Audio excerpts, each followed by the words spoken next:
नमस्कार बच्चों, कैसे हैं आप सब। मैं उम्मीद कर रही हूँ कि आप अपने अपने घरों में स्वस्थ और सुरक्षित हैं। देखिए बच्चों, हम पढ़ रहे थे महाराष्ट्र पाठ अभ्यास से किन में सिद्धि, यानी अभ्यास से क्या नहीं होता।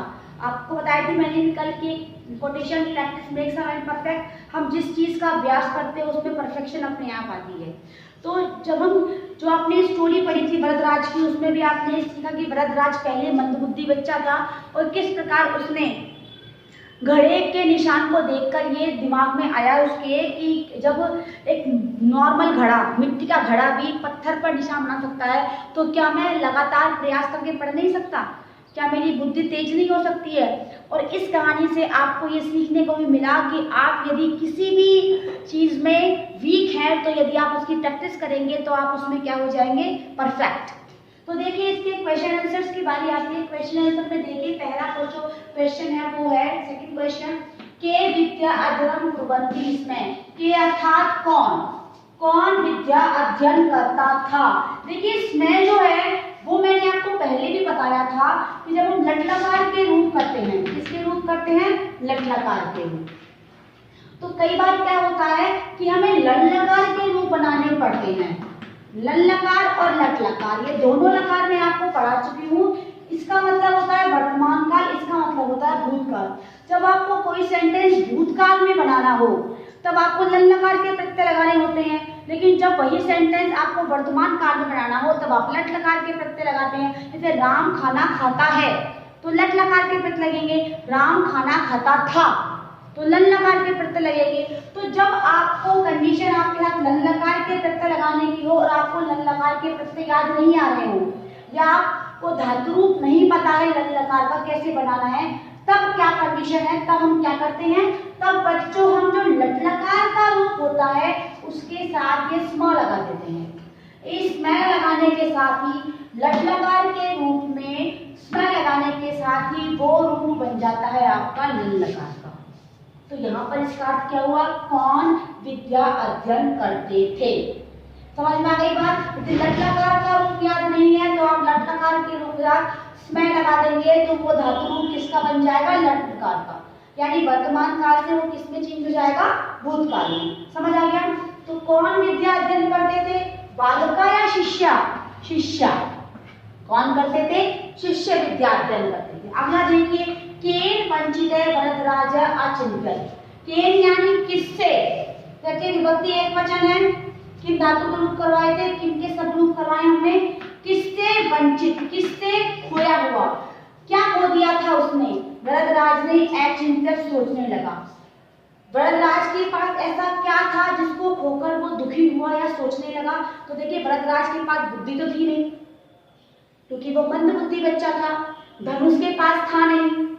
तो उसके पास ऐसा क्या था जिसको उसने खो दिया था और वो दुखी हो रहा था?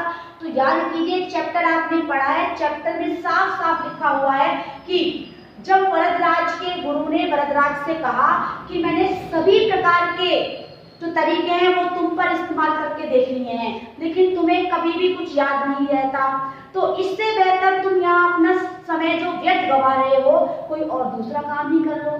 तो उससे सब बच्चों के सामने जब टीचर ये बोले किसी बच्चे को तो क्या बच्चे की इंसल्ट नहीं होगी? होगी ना।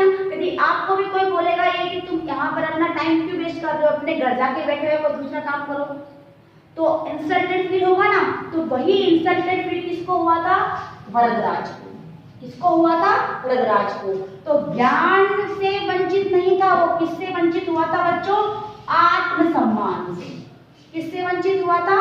अपनी सेल्फ रेस्पेक्ट से। उसको लगा कि मैंने अपनी सेल्फ रेस्पेक्ट खो दी है तो अब मैं किसी काम का नहीं हूँ, शायद मैं मूर्ख ही हूँ और मैं मूर्ख ही रहूंगा, और ये सोचकर वह आश्रम से बाहर चला गया। समझ में आ गया ये वाला। अगला देखिए, महिला के घटान पूर्यंती। इसमें वाली बातें क्लियर कर चुकी, पहले बार बार नहीं करनी है। महिला यानी जो औरतें थी वहां पर वो केन अर्थात किससे? घटान का अर्थ होता है घड़ों को। अगर यहाँ घटम लिखा होता तो एक घड़ा होता, एक घड़े को, लेकिन घटान लिखा हुआ है, घटम घटव घटान। तो घटान अर्थात घड़ों को, पूर्यंती इसमें भर रही थी। किससे भर रही थी महिलाएं घड़े को? जलेन तेलेन, जल से या तेल से? किससे भर रही थी? जल से, क्योंकि महिलाएं कहाँ थी, कुएं की मुंडेर पर थी और वहां से वो जल भरकर अपने घरों में डाल रही थी। अगला देखिए बच्चों, वरदराजे पुनः पुत्र अगच्छत्। वरदराज पुनः अर्थात दोबारा, पुत्र अर्थात कहाँ, अगच्छत् यानी चला गया। वरदराज वापस कहाँ चला गया था, तो वापस वो वन में गया था या आश्रम में गया था। वरदराज पुनः मतलब दोबारा गया, इसका मतलब कहीं से आया वही गया होगा ना। कहाँ से आया था वरदराज, वरदराज आया था आश्रम से, तो वापस कहाँ चला गया, आश्रम में ही चला गया। जब उसने देखा कि मिट्टी के घड़े से उस पत्थर पर निशान पड़ गया, तो उसने सोचा कि यदि मैं बार बार अभ्यास करूं तो क्या मेरी बुद्धि तेज नहीं हो सकती है, हो सकती है। और अपने आप को समझाकर और निश्चय करके कि मैं विद्या अध्ययन करूंगा, ये निश्चय करके वो कहाँ लौट गया था, वापस आश्रम को। अब देखिए बच्चों नेक्स्ट, वरदराज कस्य विषयस्य पुस्तकम अलिखत्। वरदराज ने किस विषय की पुस्तक लिखी थी, वरदराज ने किस विषय की पुस्तक लिखी थी, वरदराज ने लिखी थी संस्कृत विषय की पुस्तक। गणितस्य, गणित के लिए संस्कृत व्याकरण की, संस्कृत विषय भी नहीं, संस्कृत भी व्याकरण। मैंने आपको बताया था कि संस्कृत की एक व्याकरण है जो सबसे प्राचीन व्याकरण है, उसका नाम है अष्टाध्यायी। क्या नाम है उसका, अष्टाध्यायी। उसके रचयिता कौन है, उसके रचयिता है महर्षि पाणिनि। महर्षि पाणिनि ने जो अष्टाध्यायी लिखी, उसकी जो लैंग्वेज है, उसकी जो भाषा है बच्चों को बहुत ज्यादा टिपिकल है, क्योंकि प्राचीन भाषा है तो उसको समझना आम व्यक्ति के लिए, मेरे जैसे आपके जैसे संस्कृत में पढ़ते हैं उनके लिए बहुत मुश्किल है। इसीलिए वरदराज ने क्या किया, वरदराज ने पाणिनि की टीका लिखी। टीका अर्थात पाणिनि का रूपांतरित रूप, लेकिन इजी भाषा में, आसान भाषा में, ताकि आप और हम जैसे लोग उस भाषा को समझ सकें। तो वरदराज ने क्या लिखा था बच्चों, संस्कृत व्याकरण की पुस्तक लिखी थी। उसका नाम क्या था, लघु सिद्धांत कौमुदी, जो पाणिनि के अष्टाध्यायी का ही क्या है, नया रूप है। पाणिनि के अष्टाध्यायी की भाषा क्या है, बहुत टफ है। उस टफ भाषा को वरदराज ने किसने कन्वर्ट किया, आसान भाषा में। ठीक है बच्चों, इसके बाद इसका अगला क्वेश्चन करते हैं हम। चलिए तो देखिए बच्चों, इसका थर्ड क्वेश्चन करते हैं। थर्ड क्वेश्चन क्या है, पूर्ण वाक्य उत्तर है, यानी आपको पूरे वाक्य में उत्तर देना है।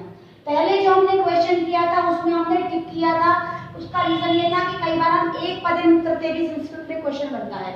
आपको पता है जब एमसीक्यूज करते हैं तब हम एक पद उत्तर करते हैं, और वैसे भी जब हम अपठित अवबोधन करते हैं तो उसमें भी हम एक पद उत्तर से पूर्ण वाक्य उत्तर से क्वेश्चन करते हैं। तो एक पद उत्तर में टिक द राइट ऑप्शन हो सकता है, मैच द फॉलोइंग दे सकता है, लेकिन यहाँ पूर्ण वाक्य में आपको कंप्लीट सेंटेंस के साथ उत्तर देना होता है। तो देखिए इसका फर्स्ट क्वेश्चन, पुरा वरदराज कीदृशः छात्र आसीत्। पुरा अर्थात पहले, वरदराज कैसा छात्र था, पहले वरदराज मंदमती छात्र था। मंदमती यानी धीमी बुद्धि वाला, जिसकी बुद्धि कैसी होती है, धीरे चलती है, कम बुद्धि वाला छात्र था। अगला देखिए, आत्मसम्मानेन वंचितः वरदराज किम अचिंत्यत्। आत्मसम्मानेन वंचितः, आत्मसम्मान को खोया हुआ वरदराज क्या सोचने लगा, तो आत्मसम्मानेन वंचितः वरदराज अचिंत्यत्, या क्वेश्चन में से दिखेंगे आत्मसम्मानेन वंचितः वरदराज अचिंत्यत्। यहाँ से लिखने के बाद हम लिखेंगे नूनम अहम, निश्चित रूप से मैं मूर्खा अस्मि, मूर्ख हूँ। यानी जब उसका आत्मसम्मान हो गया, उसके टीचर ने उसको कहा कि आप यहाँ पर क्यों अपना समय बर्बाद कर रहे हो, इससे बेहतर है कि आप कहीं और जाकर दूसरा काम ही कर लो, कम से कम आपका समय तो उपयोगी होगा। तब वरदराज को क्या हुआ, इंसल्टेड फील हुआ। तो यहाँ पर है कि जब उसको इंसल्टेड फील हुआ तो उसने क्या सोचा, तो उसने सोचा कि नूनम अहम मूर्खा अस्मि, निश्चित रूप से मैं मूर्ख हूँ, मम भाग्ये विद्या नास्ति, और मेरे भाग्य में विद्या नहीं है। क्यों नहीं है, क्योंकि बार बार अभ्यास करने के बाद भी, बार बार याद करने के बाद भी वो चीजों को भूल रहा था। और जो उसके जो शिष्य, जो उसके गुरु थे, उन्होंने बहुत सारे तरीके प्रयोग में लिए थे वरदराज को चीजें सिखाने के, समझाने के, लेकिन सारे ही तरीके क्या हुए, निष्फल हो गए। एक भी तरीका उन्हें फलदायी नहीं लगा। तो इसलिए जब टीचर ने कहा तो वरदराज ने सोचा कि मैं निश्चित रूप से मूर्ख हूँ, मेरे भाग्य में विद्या नहीं है। अगला देखिए, वरदराज कूपे किम पश्चात। वरदराज पर क्या देखा? तो वरदराज पूपे अपश्यत, वरदराज ने कुएं पर देखा यस्या शिलायाम, जिस शिला पर घटम स्थापित हुआ, घड़ा स्थापित करके, जिस शिला पर घड़ा स्थापित करके जलम पूर्यन्ति, जल से भर रहे थे, स्मा तत्र एक है गर्तः एभवत्, वहां एक गर्ता अर्थात गड्ढा हो गया था।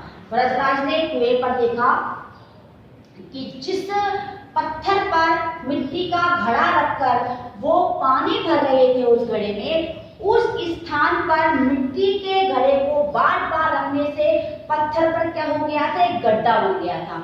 और उसको देखकर वरदराज के दिमाग में ये विचार आया कि जब एक मिट्टी का घड़ा इस पत्थर पर निशान बना सकता है तो क्या मैं बार बार अभ्यास करने पर पढ़ नहीं सकता? इतनी मंदबुद्धि भी नहीं हूं मैं कि अगर मैं अभ्यास करूंगा, क्योंकि मिट्टी का घड़ा जब शिला पर निशान कर सकता है, शिला पर गड्ढा बना सकता है सिर्फ रखने से, तो मैं बार बार अभ्यास करने से क्या हो सकता हूँ? होशियार या बुद्धिमान हो सकता हूँ। अगला देखिए बच्चों, वरदराज कस्मिन् प्रसिद्ध अभवत्, वरदराज किसमें प्रसिद्ध हुआ? वरदराज संपूर्ण संस्कृत साहित्य प्रसिद्ध अभवत्, वरदराज संपूर्ण संस्कृत साहित्य में प्रसिद्ध हो गया। अब ये जो क्वेश्चन है वो आप अपनी कॉपी में करें, इनको समझें किस प्रकार हमने सॉल्व किए हैं। आज की क्लास में इतना ही। Thank you, have a nice day.